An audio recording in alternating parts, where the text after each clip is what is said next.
Hello, my name is Luke Harrison, and I'm here to talk to you about the Maker Movement. We're talking about this in the context of my Education 210 class, Introduction to Technology.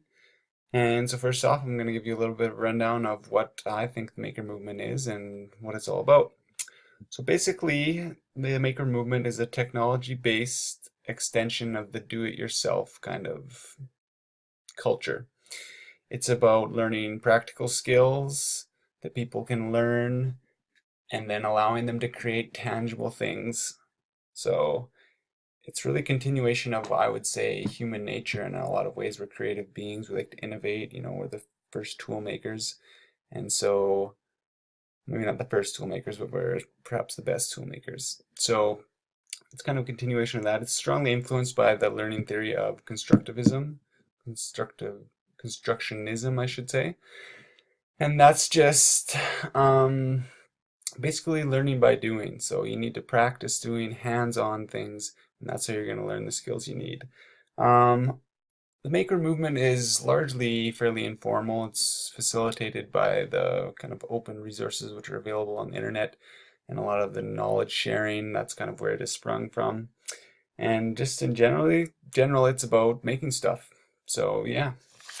Um, so we recently had the Maker Day at our university, and we got the wonderful opportunity to see lots of different booths and all kinds of innovative and creative stuff, which I never even knew existed by and large. And so the one that I really liked the most was the Google Cardboard.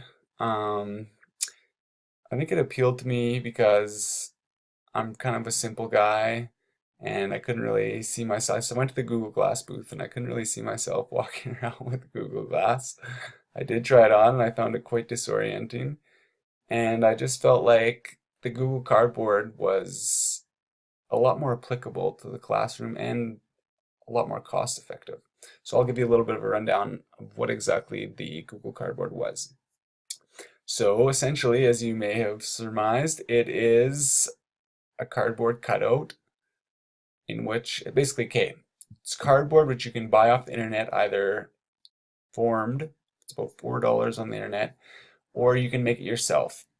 It essentially looks like glasses, which you put on your head, and inside of which you place your smartphone.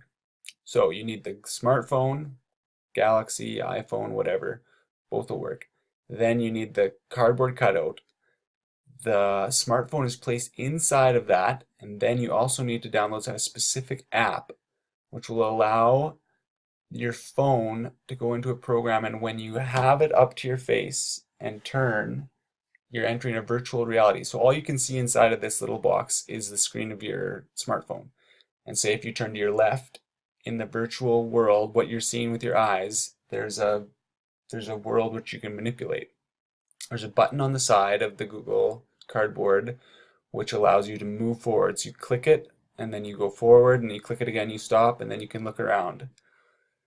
So, another word about the apps thing. The guy I was talking to at the booth said that's kind of where the biggest issue is because there's just not enough the software development hasn't caught up with people's demand. So there's relatively few apps. I looked online. They're fat Google. There's about 30 apps.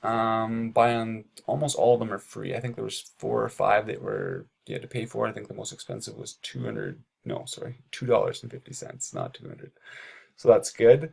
Um, so yeah, I really like this technology because it's totally open source, which I think is one of the best things about the internet and one of the things that I've really realized over the course of this class.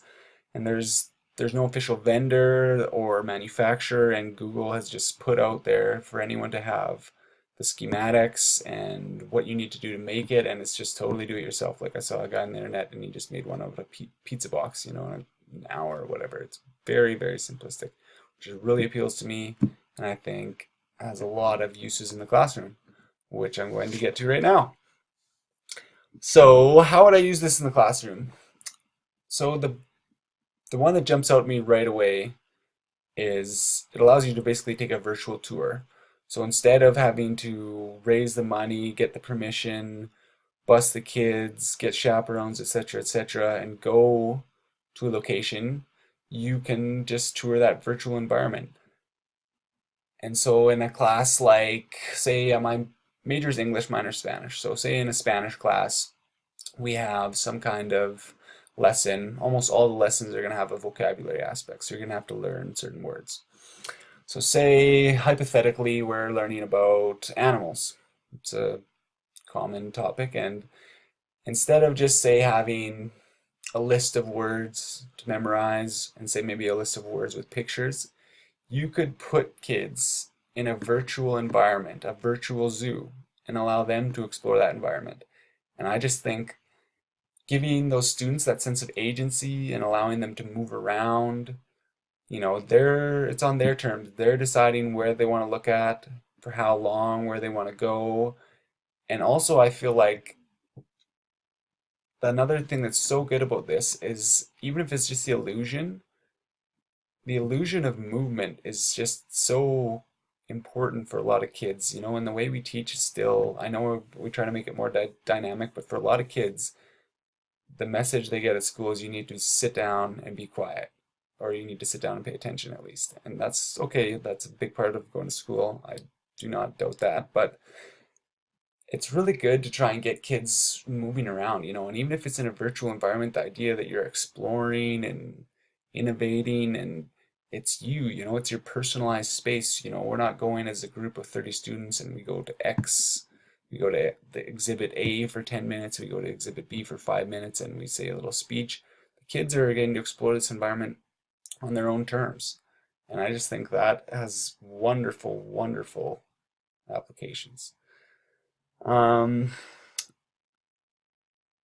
that's about it. Yeah, cardboard over glass every time.